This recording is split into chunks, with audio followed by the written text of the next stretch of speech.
আপনারা আপনাদের সামনে পূজা, আমরা এর আগের বার কিন্তু আপনাদেরকে অনেক অনেক সাহায্য করেছি, আপনাদেরকে কিন্তু স্বীকার করতেই হবে। আমরা কিন্তু অনেক সাহায্য করছি আপনাদের, আমরা এবারও সাহায্য করার জন্যই আবার আপনাদের মধ্যে ফিরে এসেছি।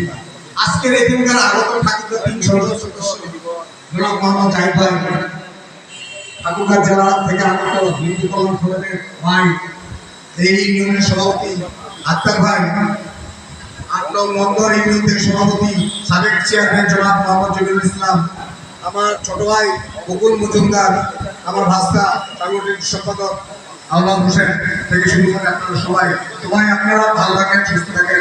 আজকে আমরা এখানে এসেছি আপনাদের সাথে মত বিনিময় করতে, একটাই কারণ আপনারা যেন আপনাদের পূজা সুন্দরভাবে সুষ্ঠুভাবে করতে পারেন এই আশায় প্রত্যাশায়। আমরা মনে করি আপনারা দূরের কেউ নয়, আপনারা অনেক দূরের মানুষ, আমাদের কাছ থেকে নয়। এই কারণে নয় যে বিগত কাল